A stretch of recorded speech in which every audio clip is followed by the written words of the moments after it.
Hello everyone, welcome to our YouTube channel. Welcome to Ep.5 Agro-engineering company, and with you is Agbato Adebola of Ep.5. It's so good to be back on this platform.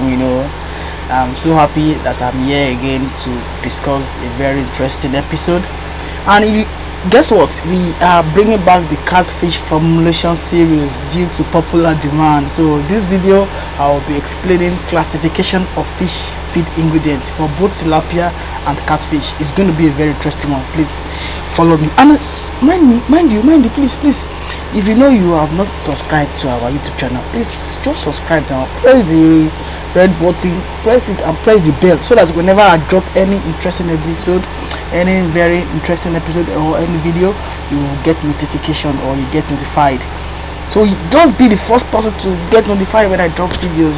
It's gonna be very good. And if you are a fish farmer, a profit-oriented fish farmer, I think you should subscribe to our YouTube channel, because most information I'm giving out are not information that I read on books or in book.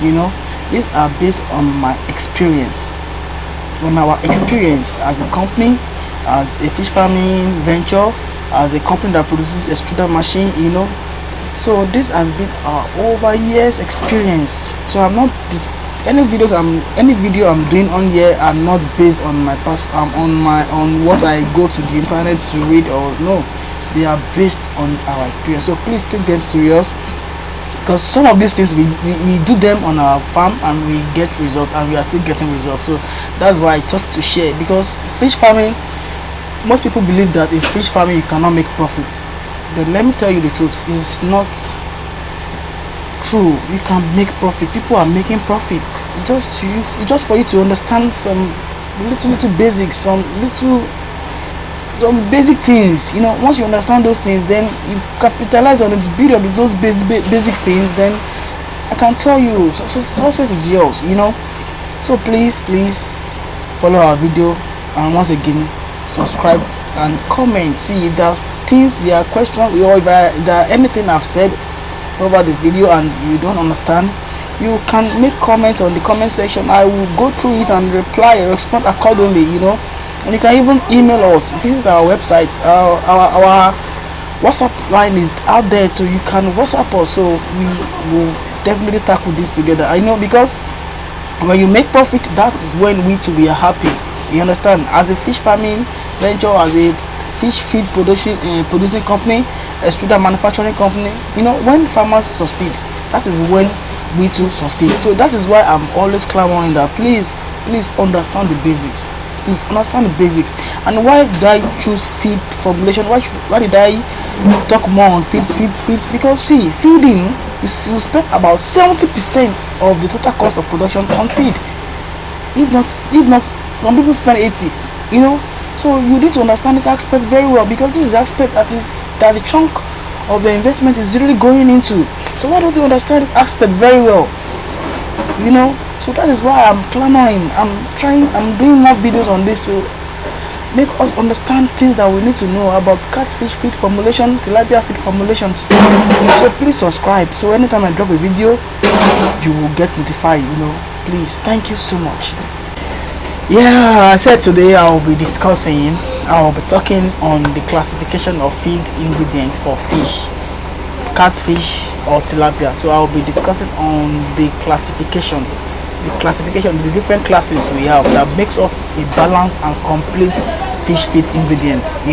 So please, as you are aware that in my catfish formulation series, I take things step by step. I do not just jump into calculations. I want you to understand those things step by step. Initially we are talking about different ingredients, knowing how to identify the bad ones and the good ones. So now I will be discussing about the classes. What makes up a complete and a balanced fish feed ingredient. So please follow me as I explain. So the first one on my list is the carbohydrates. So we have the carbohydrate. So your fish feed is incomplete if there is no source of carbohydrate. And as we know, that carbohydrates provides the energy needed by the fish.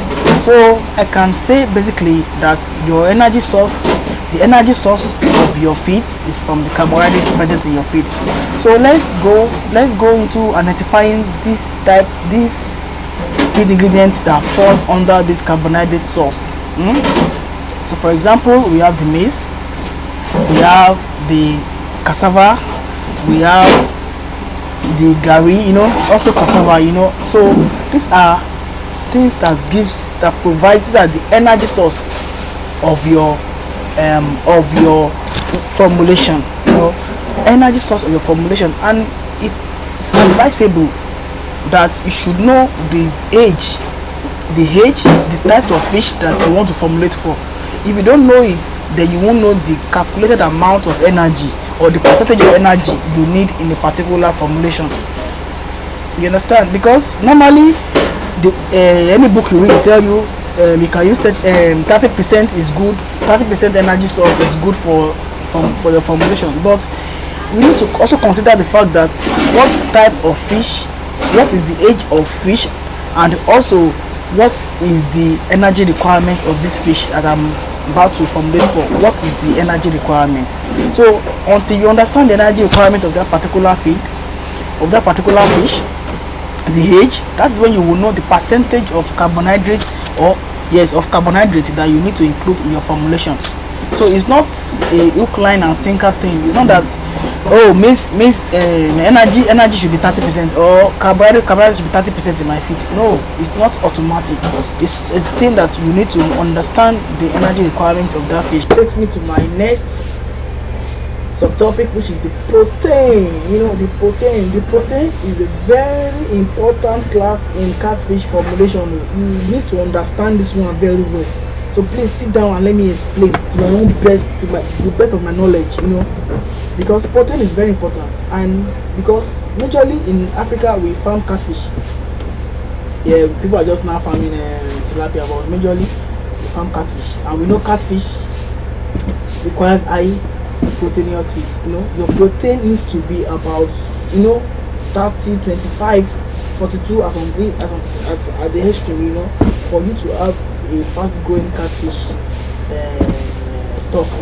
So this is why I want you to all listen to me and let me try and explain from my own experience what I know about the protein class of fish feed formulation.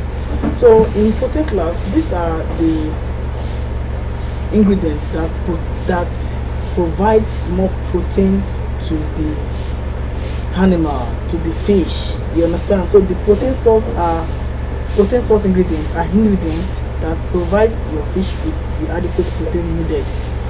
Then mind you, it's not that maize does not have protein. Maize has protein, but just that we have more of energy. It's not that all this protein source I will be telling you to does not have energy, but we have more of protein in them compared to energy. So that is why if we have more of protein in a particular ingredient, then that particular ingredient is classified as a proteinous ingredient. You understand? Not that they don't have. If you go for their lab analysis, you still see that there are little trace of carbohydrate in them too. So this is what I'm trying to explain. So we have the proteinous source, the protein source, where your fish derive the protein they need. So this aspect is very important, because fish requires catfish majorly requires high protein feed, high protein rich feed. Protein has to be very, very high. Well, not very, very high, but at least, but it needs to be high, from 42 to about 25%. That's high amount of protein. So that is why we have this class is not divided into two. This proteinous class is divided into two. So the classes that let me explain myself again. Let me come back in very layman language. I think I'm trying to be too fast. So the protein source provides your catfish, your tilapia fish with the protein needed, with the protein requirements needed per day. So definitely you don't have to joke with the protein requirement of your fish, because this will determine how fast and how big your fish will be. So you don't have to joke with this. So in this class, it is further divided into two. We have the plant protein source and the animal protein source. So let me come back again. Protein is divided into two. The protein source is divided into two. We have the animal protein source and the plant protein source. What do I mean by the animal protein? So as I was explaining, so I said we have the protein source, and the protein source is further divided into two. We have the plant protein source and we have the animal protein source. You understand? So the plant protein source can be simply defined as the protein gotten from plant materials, protein gotten from plants, while the animal protein source are the protein gotten from animals. So it's not difficult to understand. Plant protein source is gotten from plants, animal protein source are protein gotten from animal. You understand? So how do you identify this? First, how you identify this is that any protein given or any protein source that is higher than 50% is animal protein. If a particular CP of an ingredient is higher than 50, most times such ingredient is classified as an animal protein source. Do you understand? Or animal protein ingredient. I think you understand. Let me come back again. Any feed ingredient that has more than 50% crude protein is classified as an animal protein source. So such ingredient, you know that this ingredient provides protein, and this ingredient is gotten from animal, so this ingredient is animal protein source. And any feed ingredient that is lower than 50% crude protein, between 40 to 50, most times they are plant protein. Do you understand me? So plant protein has CP of plant protein source has CP of about 40% to 50%, while animal protein has above 50%. It could be some do have about 88%, like the blood meal. That's about 88% crude protein. So you know that's animal source. So let me now give you various examples of plant protein and animal protein source. So plant protein source, for example, we have the GNC, 42% crude protein. And see, let me tell you, this 42% sometimes varies. That's the truth. It's not that all GNC you buy will have 42%, you know, and not that all GNC you have will, just that it varies. Most times it's ranges. They are in ranges, maybe 40 to 42, 40 to 45. So it all depends. Sometimes you can even get 38, sometimes 35. Do you understand? So therefore, most times you just follow that value based on what we have in the book. Most times it's not always like that. Most times I always advise you that if you are into commercial production, or you are really serious about this business, once you buy any feed ingredient, try and do the laboratory analysis, the proximity analysis of such feeds, to know the crude protein of your feed, so that you will know the inclusion rate at which you will include all of your ingredients. Don't just assume that, okay, they told me it's 42%, 42%. You know, some people want to sell their market.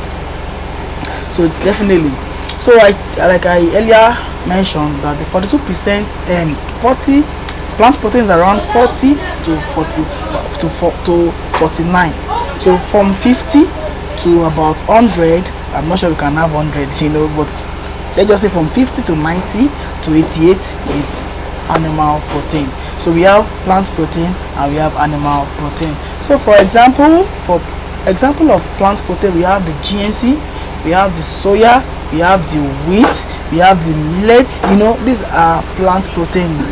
So in these ingredients you will get high amount of protein, but they are not as high as the animal protein.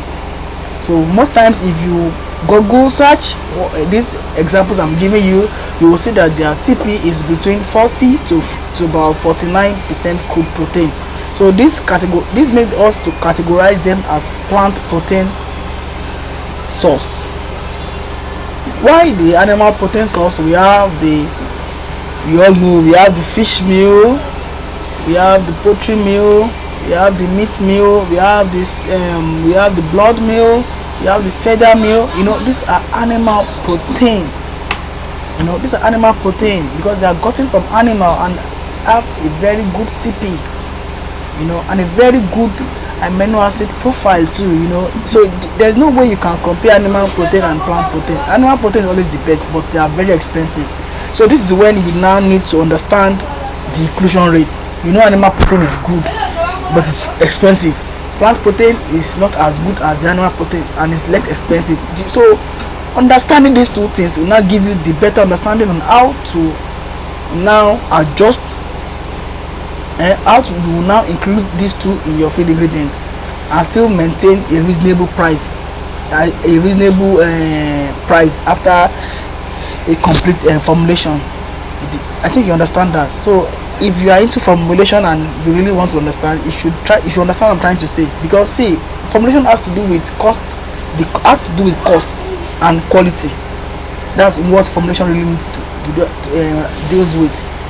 Understanding the cost and the quality. How much quality can I get for a particular amount of money I want to spend on feed? Like for now, I can say, okay, I have 250 naira to spend on a kg of complete fish feed. So my formulation will now have to place my formulations to arrive at 250. So knowing how to play with these things, that's what makes you understand feed formulation. That's all. Many books you can see online will tell you plant protein source should be around 20%, while animal protein source should be around 25%. In your formulation, that your formulation should have about 20% animal protein, maybe 15% plant protein. See, actually there's no stereotype. This business is not a stereotype business. You should do what works for you more. And if I'm to explain to you, I will explain to you based on what works for me. So if you want free formulation that works, that we'll be using and that has worked for us, just comment your email. Just comment your email on the comment section. Don't just put your email, then I will know you need a free working formulation, then I will give you. You understand? But if you really want to know this thing, then follow my videos, because I try to explain.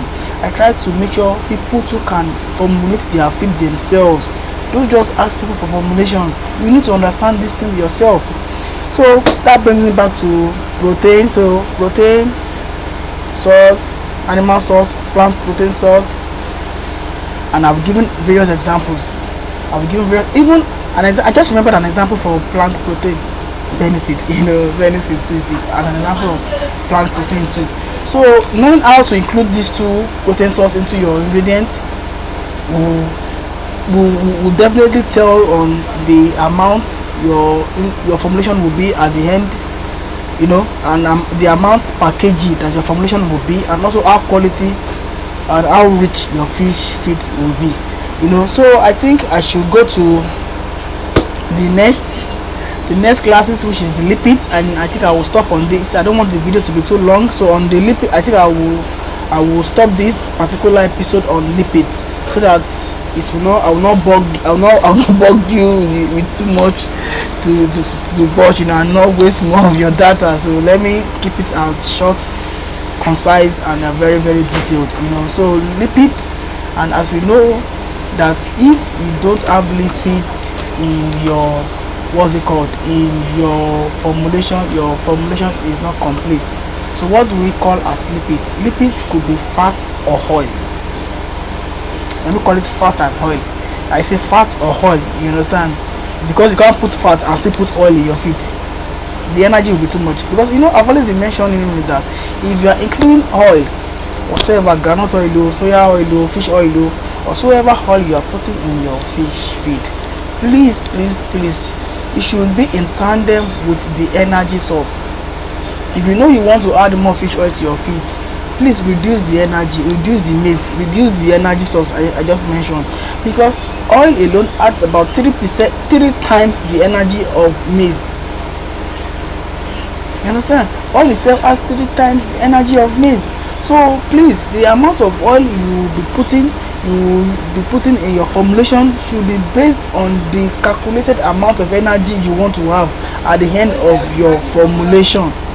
Because I've had a lot of people calling me, after I started producing my own feed, my fish don't eat much before they stop eating. They don't consume it much as they consume some other types of feed. You know, because see, my brother, the energy in your feed is too much. You know, instead of them to eat two pellets for them to get belly full, just like, well, however, I'm just joking, but this is it.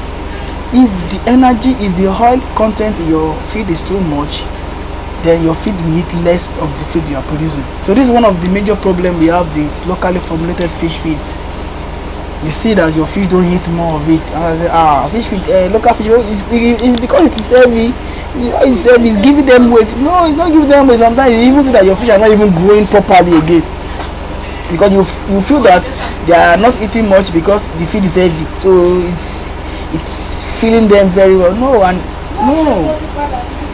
it's not, because the energy is too much, and they tend to reach the energy requirements without reaching the protein requirements. You understand? And if you are lucky, such feed sometimes will be heavy and not grow big. Have you seen fish like that? Those fish will not be big and they will be heavy. So these are one of the disadvantages of not knowing the amount of oil you need. So this is why I used to advise people, if you are using a extruder, I'm very sure that you can't even add oil before production. You can't add oil before production. So most times you coat your feed with oil, fish oil, granite oil, any type of oil. So that's why I'm telling you people that please, whatsoever formulation you are doing, either for catfish or for tilapia, please know the energy requirement that your fish needs before formulation. Know it. If you don't know it, you can read. Yes, you read. Okay, my fish is 2 months, they are juvenile. Okay, what is the energy requirement for juvenile? Know that. And see, as time goes on, we will discuss on how to even calculate energy requirements, how to know the energy requirements, how to calculate the energy of a particular feed. So I'm still coming, I'm building it gradually. Just follow me. So this is lipids. An example of lipids, I've said fat, fish oil, soya oil, they are just oil, fat and oil, and this, you need them in your feeds. And the inclusion rates differ. It depends on your energy source. The inclusion rate depends on your energy source. If you have a very high energy feed, then you should use less of fish oil. But if you have a less energy feed, then you can use more of oil to buffer it up, to buffer the energy of your feed up. Do you understand? For example, if you are using about 20% maize, you can use about 2% or 3% oil. So this will buffer it up a bit. You understand? So that's what I'm trying to explain, that you need to understand these things. These are the basics. Okay, imagine doing a high energy feed for a fish of 2 months, and you expect your fish to grow fast. No, to not grow fast. That's the truth. They will not eat as well as they should. They will quickly reach the energy requirement without reaching the protein requirement. And there's something we call the energy protein ratio. If the energy protein ratio is not in tandem, then your fish will not grow properly. That's why people say local fish feeds don't make fish grow. Is a lie. It's because you don't understand it. So I think I should stop on lipids. We are on lipids now, so I will stop this particular episode on lipids. Then the next episode will start from where we stop. So thank you so much. And if you've not subscribed, what are you still waiting for? Subscribe. If you enjoy this video, please make comments. If you have questions, let me know. If you don't agree with some things that I've said over here, let me know and let us discuss. We are in for a serious business. I'm not just here to cajole you and tell you what you should want to hear. I'm here to tell you the truth. Because if you make profit, that's where you will remember me now. So please follow us, share our video, and until we see again some other time, I still remain your humble friend, Agbato Adebola, head of operation, Big Spice. Thank you so much. See you some other time.